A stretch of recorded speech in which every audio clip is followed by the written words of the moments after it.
First time Vande Bharat চাপছ?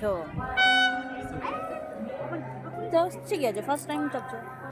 সবাই তো এমন নয় যে 10 বার চাপার পরে আবার ফার্স্ট টাইম চাপে, সবাই ফার্স্ট টাইম চাপার পর 10 টাইম চাপে, তাই না?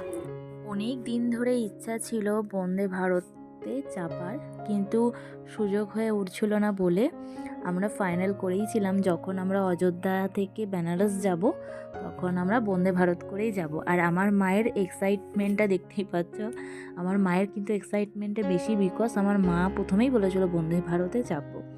তো যাই হোক, সবাইকে নিয়ে যে বন্দে ভারতে করে আসতে পেরেছি কিংবা বন্দে ভারতে চাপতে পেরেছি, এই অনুভূতি কিংবা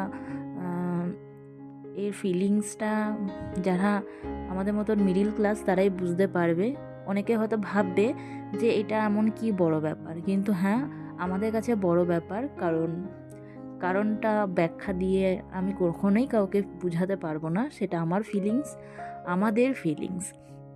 প্রতি বছর আমরা পুটনের জন্মদিনে কোথাও না কোথাও তীর্থস্থানে যাই, তোমরা অনেকেই জানো। আর প্রথমবার গিয়েছিলাম হচ্ছে তারাপীঠ, তার পরের বছর যাওয়া হয়নি, পুটনের শরীর ভালো ছিল না বলে।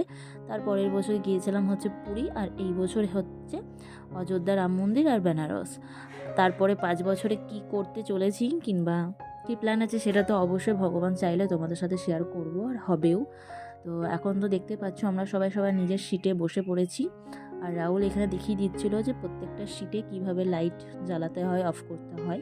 তো তোমাদের সাথেও আমি একটু শেয়ার করে দিলাম। কেমন লাগছে? ফাইনালি তারপরে 10 মিনিট কি 15 মিনিটের পর যেরকমটি টাইম দেওয়া ছিল ট্রেন ছাড়া, সেই টাইমেই ট্রেন ছেড়ে দিয়েছিল, একদমই লেট করেনি। এটা সবথেকে ভালো লাগলো। আর সবথেকে ভালো লাগলো খারাপ লাগলো সেগুলো তোমাদের সাথে শেয়ার করব। আর আমরা আসতে না আসতেই ফার্স্ট জলের বোতল দিয়ে দিল। এর পরের ভিডিওতে তোমাদের বাকিটা শেয়ার করব। তো চলো ভিডিওটা দেখতে থাকো।